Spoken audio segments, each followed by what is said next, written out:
Grupo de Lima condena llamado a elecciones legislativas anticipadas en Venezuela y presuntos ataques a la Asamblea Nacional. Venezolano en Estados Unidos inicia recorrido a pie por más de un mes para denunciar crisis migratoria al hemisferio. Continúan en Washington las reuniones entre Estados Unidos y México sobre aranceles. Y a 75 años del evento que cambió el curso de la historia. Desde los estudios de La Voz de América en Washington, este es El Mundo al Día. Representantes del Grupo de Lima reunidos en Guatemala condenaron el llamado a elecciones legislativas anticipadas en Venezuela y a lo que consideran como los constantes ataques a la Asamblea Nacional por parte del gobierno en disputa de esa nación. Durante el encuentro reconocieron los esfuerzos internacionales para la búsqueda de una salida a la crisis. Desde Guatemala nos acompaña Celia Mendoza con más información. Celia, ¿qué otras conclusiones resultaron de esta nueva reunión de representantes del Grupo de Lima?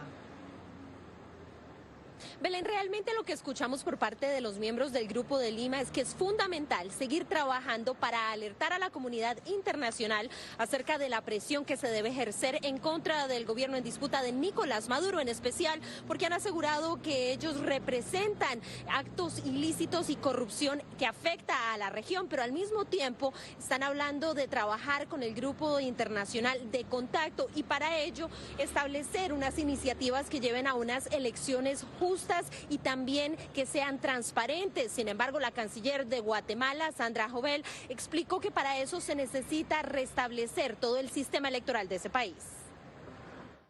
Reiteramos el llamado urgente del restablecimiento inmediato del orden democrático en Venezuela mediante la celebración de elecciones libres, transparentes y justas convocadas por las autoridades legítimas, de acuerdo a los estándares internacionales y por tanto como sea posible.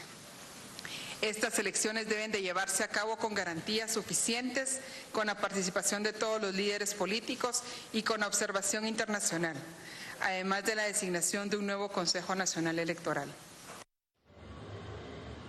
Trabajar con organismos internacionales es algo que también han mencionado la ONU, así como otros grupos. Asimismo, el canciller de Perú, Néstor Populicio, dijo que era fundamental invitar a países como Cuba, China y Rusia a que se unan a este trabajo y que no estén en contra de lo que están haciendo. Y también explicó qué tan importante es el diálogo.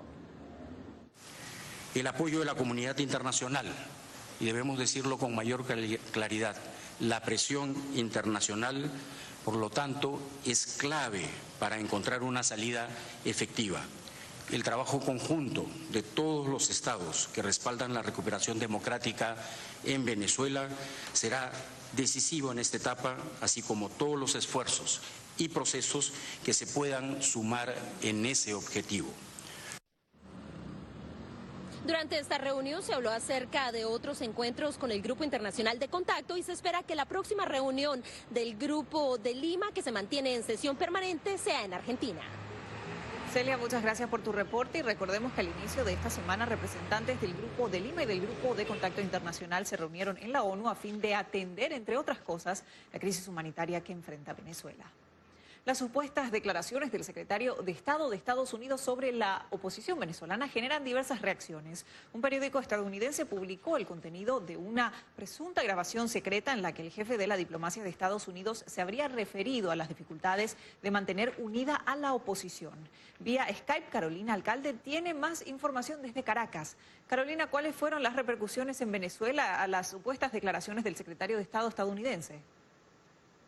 Saludos, Belén. Hasta el momento, el presidente de la Asamblea Nacional Constituyente, Diosdado Cabello, respondió y reaccionó asegurando que Mike Pompeo, secretario de Estado de Estados Unidos, es un incapaz por el hecho de no haber podido unir a la oposición venezolana. También lo invitó a venir a Venezuela para verificar cuál es la situación y dijo que el presidente Nicolás Maduro estaría abierto a algún tipo de diálogo. Por otra parte, también es muy importante mencionar que en las últimas horas trabajadores venezolanos han estado pronunciándose sobre la situación de la crisis humanitaria en el país. Exigen a la Organización de las Naciones Unidas que haya ayuda y que llegue más ayuda humanitaria a territorio venezolano. Detalles en el siguiente informe. Representantes de distintos sectores profesionales en Venezuela acudieron a la sede de la Organización de Naciones Unidas en Caracas para entregar un documento dirigido a la alta comisionada de la ONU para los Derechos Humanos, Michelle Bachelet, en el que denuncian la crisis humanitaria que atraviesa el país y lo que consideran violaciones a sus derechos humanos. También solicitan que Michelle Bachelet visite Venezuela. Hoy los trabajadores venezolanos nos consideramos que estos derechos fundamentales están siendo conculcados por un gobierno fallido que no le da de la debida atención a la satisfacción de los trabajadores. Hoy es una constante que los trabajadores venezolanos estamos en extrema pobreza. Profesores de educación básica, intermedia y universitaria explican que recurren a instancias internacionales pues aseguran haber presentado sus exigencias ante las distintas instituciones nacionales sin obtener respuestas. Estamos pidiendo ayuda internacional porque estamos viendo que el gobierno nacional no le está importando la ayuda y la pelea de los docentes. ¿Cuál es la ayuda exactamente que exigen de la ONU? Bueno, estamos pidiendo que venga una colaboración, que venga una ayuda en la parte humanitaria, en la parte de salud, en la parte de infraestructura, porque también te puedo decir que los niños en estas instituciones están con clases sin agua, sin luz, sin alimentación. Ciudadanos consultados por La Voz de América consideran que la ayuda internacional es necesaria, pero rechazan la posibilidad de algún tipo de intervención militar. Bueno, Venezuela hoy en día es una catástrofe, eso lo sabe el mundo, y necesitamos ayuda humanitaria y necesitamos, si es posible, una intervención moderada. No, nada de eso, aquí no necesitamos a esa gente aquí para nada. En tanto, el gobierno en disputa del presidente Nicolás Maduro ha reiterado en distintas ocasiones que la situación que atraviesa el país es consecuencia de las sanciones impuestas por el gobierno de Estados Unidos. El día de hoy, a través de un comunicado del presidente interino de Venezuela, Juan Guaidó, ratificó que es necesario atender la crisis humanitaria a la brevedad o de lo contrario podría llegarse a una catástrofe humanitaria. También se espera que en las próximas semanas llegue más ayuda humanitaria por parte de la Cruz Roja, pero aún no se conocen detalles. Belén. Carolina, muchas gracias por tu reporte desde Caracas. Restricciones y hasta desabastecimiento en algunos productos de la canasta familiar se registran en Cúcuta, localidad fronteriza entre Colombia y Venezuela. Comerciantes y consumidores responsabilizan de la situación a la alta demanda generada por la crisis al otro lado de la frontera. La Liga de Consumidores de Cúcuta expresó que en ciertos puntos comerciales se ha detectado la restricción en la venta de algunos productos. Esto por la alta demanda que atribuyen a la llegada masiva de venezolanos. Algunos que vienen a comprar para su consumo y otros para revender en Venezuela estos productos hasta en el doble de su precio original. Por información confirmada por la Liga de Consumidores de Cúcuta, hemos evidenciado que donde hay clientes registrados en los famosos puntos, no hay ningún inconveniente, pueden llevar hasta 4 unidades de harina, de azúcar, de arroz, lo que tengan, sin ningún inconveniente. Los demás, pues sí, está limitado a 2 unidades. Los compradores venezolanos confirmaron las restricciones de algunos productos. 4 harinas por persona. Por ejemplo, yo compré 2 y mi mamá compró 2. Una harina aquí que cueste 2.000, 2.700, allá está el doble. Está en 5, en 6, en 12. Pero ahora fui a comprar una harina pan y fue imposible entrar al supermercado porque hay una cola que máximo me demoraría más de 2 horas. ¿Pero qué opinan los economistas regionales sobre este tema? Esto es una burbuja, no se sabe hasta qué punto esta demanda de venezolanos por parte de los venezolanos sea una constante y luego cuando vuelva nuevamente a disminuir la demanda o el consumo por un nuevo abastecimiento en Venezuela, las empresas locales se queden con ese abastecimiento o con esa capacidad instalada. Entonces eso genera una dificultad a mediano y largo plazo. La alcaldía de Cúcuta convocará el Consejo de Protección al Consumidor para evaluar el tema de precios y restricciones en esta zona fronteriza. Desde Cúcuta, Colombia, les informó Heider Logato, Voz de América. Un inmigrante venezolano inició un recorrido a pie desde el estado de Florida hasta la ciudad de Washington. Más de un mes se podría prolongar esta caminata con la que quiere representar el éxodo de sus compatriotas desde Venezuela hacia el sur del hemisferio. Desde Doral, la ciudad insignia de la diáspora venezolana, Miguel Galindo arrancó una caminata desde el sur de Florida hasta Washington. Su propósito es emular el sacrificio de los venezolanos que se marchan a pie desde su tierra natal hasta países como Chile y Argentina. Queremos que la gente sepa lo que está sufriendo nuestros hermanos que tienen que caminar. De hecho, mi trayecto a Washington es de 1.800 kilómetros, pero el trayecto desde Cúcuta a Perú es de 3.600. Solo lleva 3 cambios de ropa, un solo par de zapatos, un kit de emergencias, calcomanías a favor de Venezuela, mucha agua y baterías portátiles para mantenerse conectado por las redes sociales. Me voy a ir por toda la costa de la Florida, porque es la zona donde hay más población, donde se me es más fácil reabastecer agua y alimento. La caminata de Miguel está prevista a realizarse durante los próximos 30 días. Incluso él estima que piensa recorrer diariamente más de 20 millas. El viaje está planificado en 6 etapas. Lo más difícil podría ser Carolina del Norte y Virginia por la altitud de esos estados. También este inmigrante venezolano quiere reafirmar que está de acuerdo con las sanciones de la Casa Blanca contra Nicolás Maduro y sus funcionarios y hacerle llegar este mensaje a otras comunidades. Espero que me reciba el presidente Trump. Yo sé que es algo difícil de contestar, pero eso es lo que yo quiero. Que me reciba el presidente Trump. Inicialmente le voy a dar las gracias por todo lo que ha hecho por Venezuela. José Pernalete, Voz de América, Miami. Más adelante, ¿cómo avanza el diálogo entre México y Estados Unidos? Y el futuro de una alianza que se inició hace 75 años.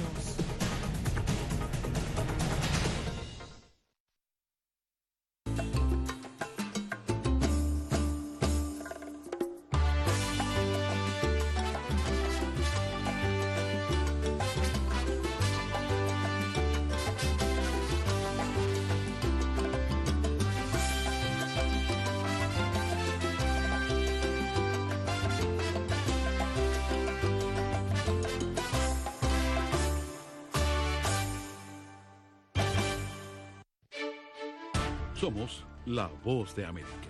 La población hispana está dividida en cuanto a la regularización de la marihuana se refiere. Que de cada 5 personas, una es latina o tiene raíces hispanas. Ser parte de la historia de cómo se hace esta sucesión de poder en Estados Unidos. Información balanceada y objetiva. Que los derechos de esta comunidad serán reivindicados. Entérese de lo que sucede en Estados Unidos, América Latina y el mundo en un solo lugar. boanoticias.com.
El ingreso de inmigrantes indocumentados a Estados Unidos alcanzó en mayo su nivel más alto en los últimos 7 años, según la Oficina de Aduanas y Protección Fronteriza. Solo el mes pasado, más de 144.000 migrantes fueron arrestados, cifra que fue publicada mientras continúa en Washington el diálogo entre Estados Unidos y México sobre los aranceles. Desde la Casa Blanca, Bricio Segovia nos acompaña con más información. Bricio, ¿qué sabemos sobre el avance de las negociaciones?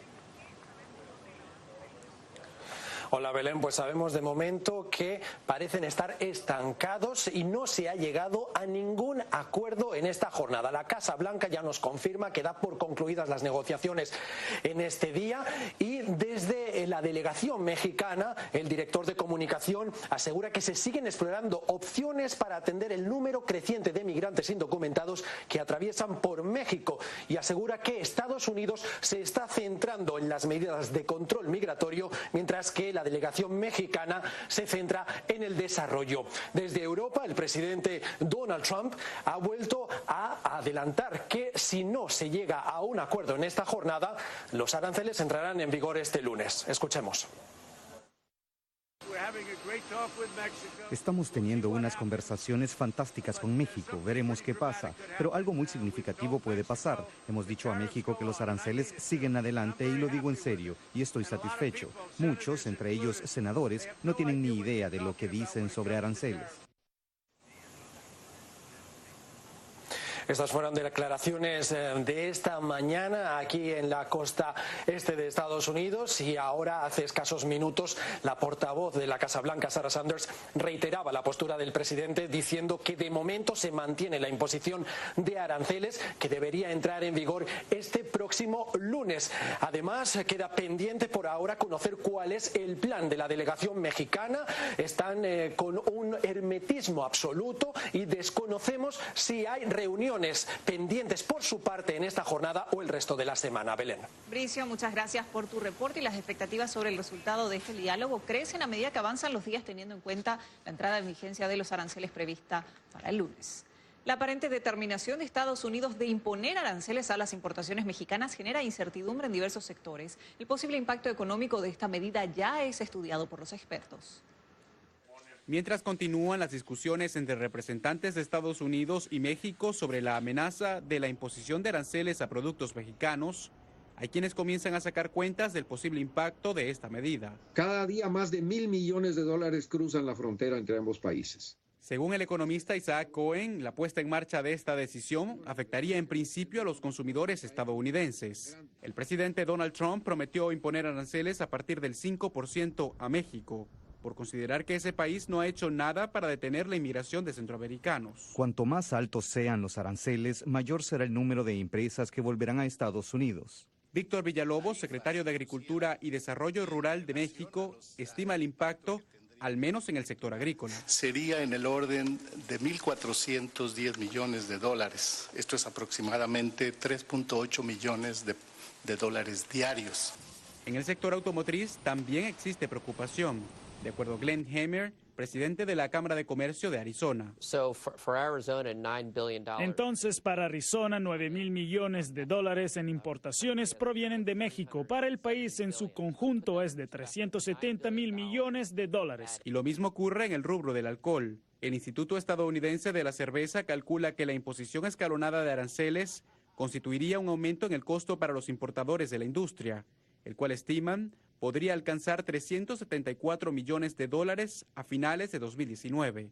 Por su parte, el presidente Donald Trump observa el asunto desde otra perspectiva. México ha estado haciendo por muchos años cientos de miles de millones de dólares. Jorge Agobián, Voz de América, Washington. El presidente Donald Trump y su par francés Emmanuel Macron participaron de una ceremonia para conmemorar el 75º aniversario del Día D. Más tarde, ambos líderes mantuvieron un encuentro bilateral para discutir el futuro de la alianza transatlántica. Amanecer en la playa de Omaha. Entre la multitud, los veteranos estadounidenses del Día D que asaltaron estas playas hace 75 años y sobrevivieron a miles de sus compañeros caídos en batalla. El presidente de Estados Unidos, Donald Trump, y el presidente francés, Emmanuel Macron, llegaron para conmemorar el aniversario frente a los veteranos en primera fila, quienes recibieron repetidas ovaciones. Sabemos lo que le debemos a ustedes, veteranos, nuestra libertad. En nombre de mi nación, solo quiero decir gracias. Macron habló de la alianza entre su país y Estados Unidos, los cuales sustentan la victoria y la libertad. El presidente Trump también habló del sacrificio compartido. Nuestra apreciada alianza se forjó en el calor de la batalla, se puso a prueba en los juicios de la guerra y se probó en las bendiciones de la paz. Nuestro vínculo es inquebrantable. A pesar de las tensiones políticas transatlánticas, la alianza con Europa goza de buena salud, afirma el comandante supremo aliado en Europa, el general Todd Walters. Eche un vistazo a lo que ocurrió en Utah Beach, la cooperación entre varias naciones y múltiples dominios. Y todo lo que tiene que hacer es poner los pies sobre la arena y obtendrá un profundo aprecio de lo poderosa que es la alianza y la importancia de mantenerla unida. Después de la conmovedora ceremonia, el presidente se reunió en privado con el líder francés, donde los dos discutieron de la delicada situación con Irán. Bueno, no creo que tengamos diferencias sobre Irán. No creo que el presidente quiera ver armas nucleares y yo tampoco, y de eso se trata. El presidente Trump terminará su viaje volviendo a Irlanda antes de regresar a Washington el viernes. Jacopo Luzzi, Voz de América.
Somos la voz de América.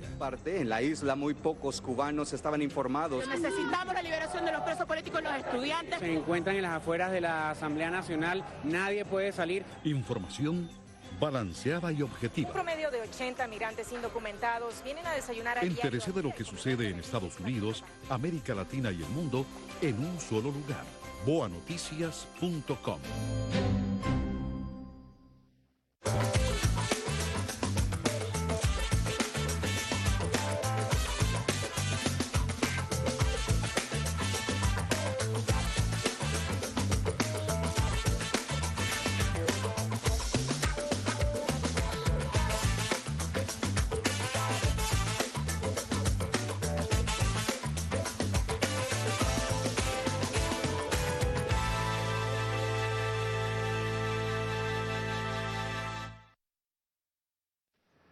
Avanza en Nueva York el juicio a Keith Raniere, fundador de NXIVM, una secta que presuntamente explotaba sexualmente a mujeres. Durante esta jornada, el jurado escuchó el testimonio de una psicóloga quien describió las estrategias de manipulación que acompañaban los presuntos abusos.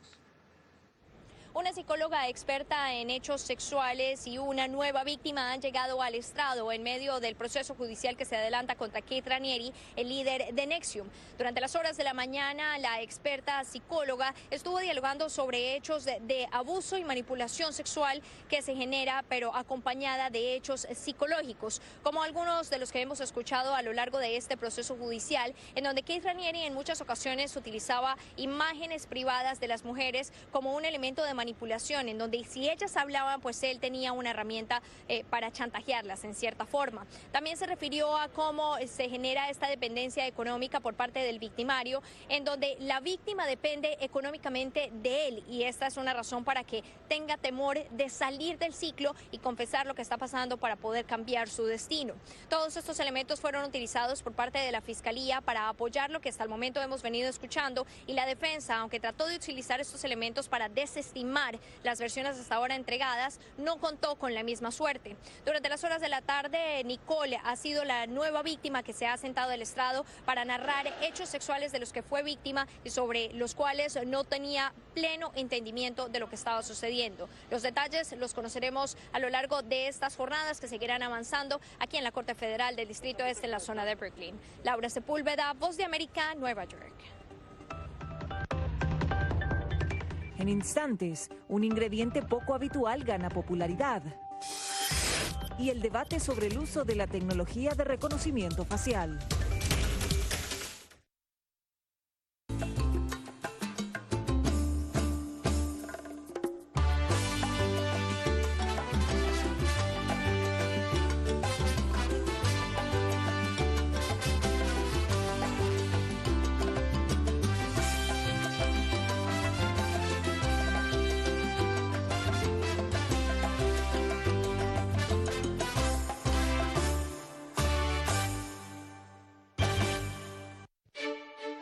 Somos la voz de América.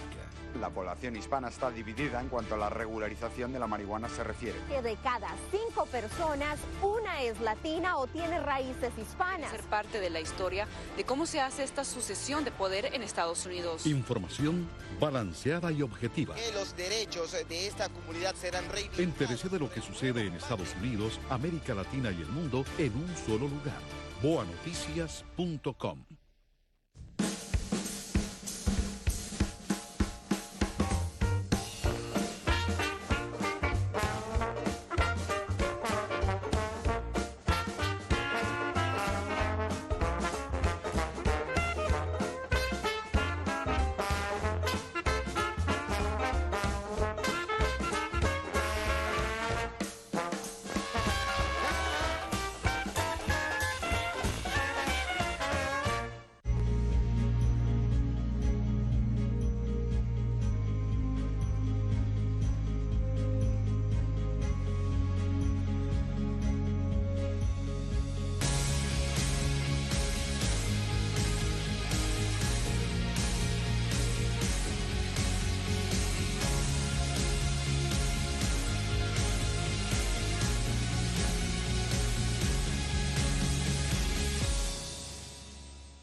5 meses podría tomar a YouTube para reforzar su nueva política contra el discurso de odio. La plataforma de video propiedad de Google anunció un cambio en sus políticas que permite bloquear y remover cualquier contenido que incite a la discriminación o al odio.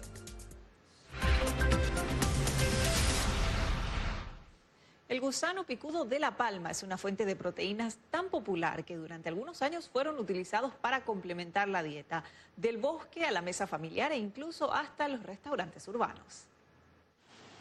En la capital de Camerún, algunos ingredientes inusuales se mueven en las cocinas de la ciudad. En el restaurante municipal Le Cercle, el chef Emile Ngolo elabora larvas de picudo de palma para crear platos de nivel internacional. Son las mejores proteínas que existen. Ni siquiera hemos terminado de hacer un inventario de todos los beneficios que obtenemos al comer los gusanos de las palmeras. Para las personas acostumbradas a comer carne y pescado, encontrar gusanos en un plato de comida puede ser un choque. Pero la comida del picudo también puede ser una grata sorpresa.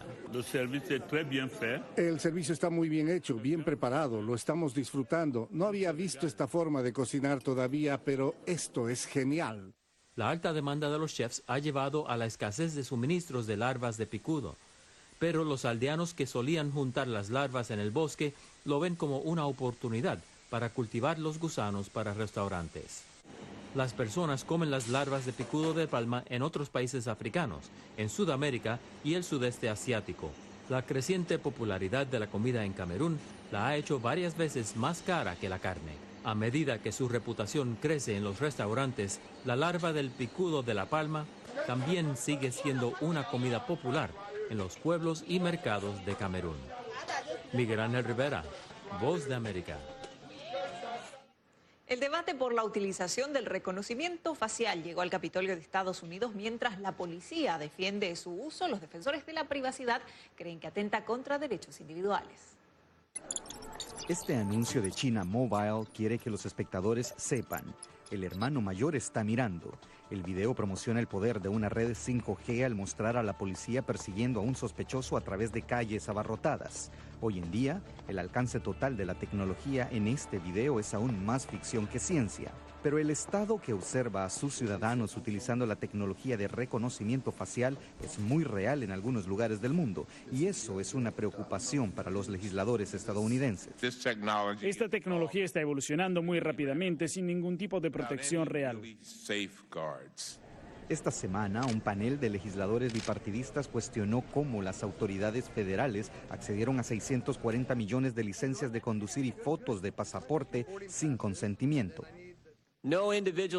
Ningún individuo aprobó esto cuando renovó su licencia de conducir. No firmaron ningún permiso diciendo: oh, está bien pasar mi información, mi foto al FBI.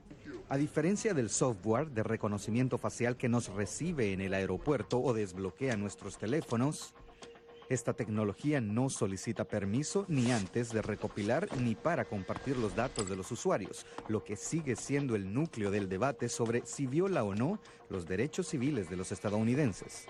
Gesell Tobías, Voz de América. A 75 años del histórico día que cambió el curso de la Segunda Guerra Mundial, nos despedimos con el homenaje para los más de 100.000 soldados que desembarcaron en Normandía en 1944. Durante varios días se extendió el homenaje, que incluyó una demostración de parte de los Red Arrows, un escuadrón especial de la Fuerza Aérea Real del Reino Unido que realiza acrobacias.